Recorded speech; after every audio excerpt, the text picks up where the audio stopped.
जय श्री कृष्णा दोस्तों। आज मैं नवरात्रि के छठवें दिन माँ कात्यायनी के व्रत कथा सुनाने जा रही हूँ। नवरात्रि के छठवें दिन माँ कात्यायनी की पूजा की जाती है। माँ कात्यायनी को शक्ति, पराक्रम और साहस की देवी माना जाता है। उनकी उपासना करने से सभी प्रकार के संकट का नाश होता है और भक्त को विजय प्राप्त होती है। माँ कात्यायनी को फूल, धूप, नैवेद्य और चंदन अर्पित करना चाहिए। माँ कात्यायनी के मंत्र ओम ह्रीं कात्यायने नमः का जाप करना चाहिए। माँ को शहद और गुड़ का भोग लगाना चाहिए।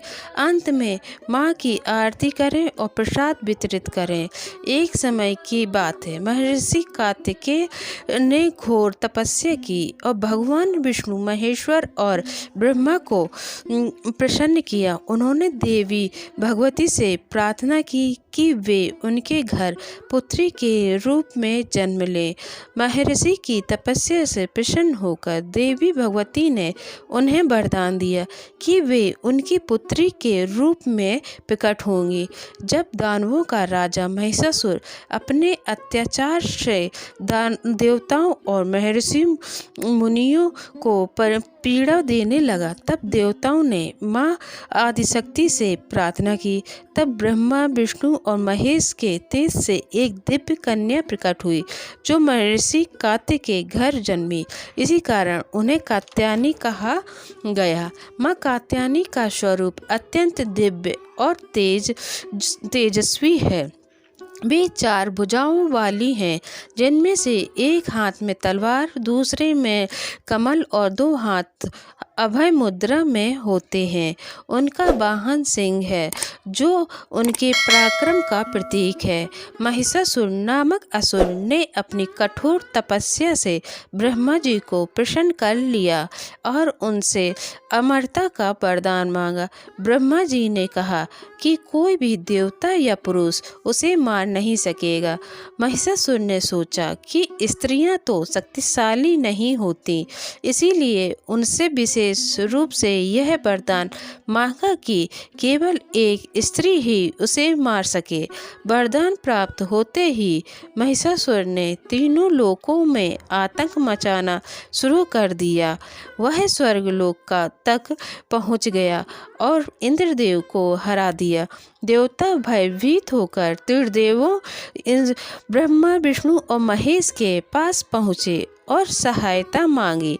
तब त्रिदेवों ने के तेज से एक देवी का प्राकट हुआ, जिनका नाम कात्यायनी रखा गया। जब महिषासुर ने देवी को देखा तो वह उन पर मोहित हो गया और उनसे विवाह का प्रस्ताव रखा, लेकिन माँ कात्यायनी ने उसे युद्ध के लिए ललकारा। भयंकर युद्ध हुआ, जिसमें देवी ने अपने अद्भुत पराक्रम से महिषासुर का वध कर दिया।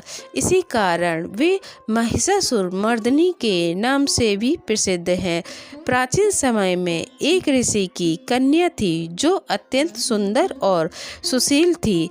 जब विवाह योग हुई तो उनके विवाह में अनेक बाधाएं आने लगी। वह अपने पिता के साथ देवी कात्यायनी के मंदिर में गई और माँ की घोर तपस्या की। माँ कात्यायनी ने उसे दर्शन दिए और वरदान दिया कि शीघ्र ही उसका विवाह एक योग वर से होगा। कुछ ही दिनों में एक राजकुमार ने उस कन्या को देखा और दोनों का विवाह संपन्न हुआ। माँ कात्यायनी की पूजा करने से साधक को अद्भुत शक्ति और साहस प्राप्त होता है। विशेषकर जो भक्त विवाह में आने वाली बाधाओं से परेशान होते हैं, वे माँ कात्यायनी की आराधना करें तो शीघ्र विवाह के योग बनते हैं।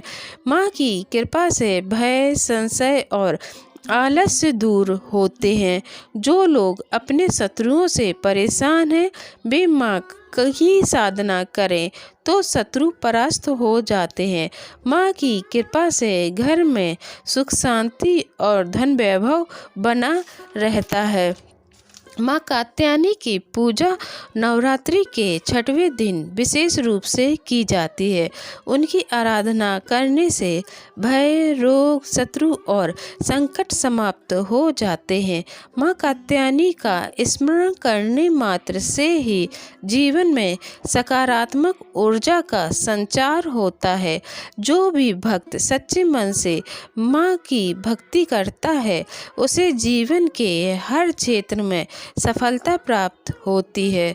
अतः नवरात्रि के इस पावन अवसर पर माँ कात्यायनी की आराधना करके उनके आशीर्वाद की प्राप्ति करें और अपने जीवन को सुख समृद्धि से भरपूर बनाएं। बोलो माँ कात्यायनी की जय। जय माँ दुर्गा। अगर आपको मेरा ये वीडियो अच्छा लगे तो लाइक करें, कमेंट करें और कमेंट में जय माँ कात्यायनी लिखें और मेरे चैनल को सब्सक्राइब करें। जय श्री कृष्णा दोस्तों।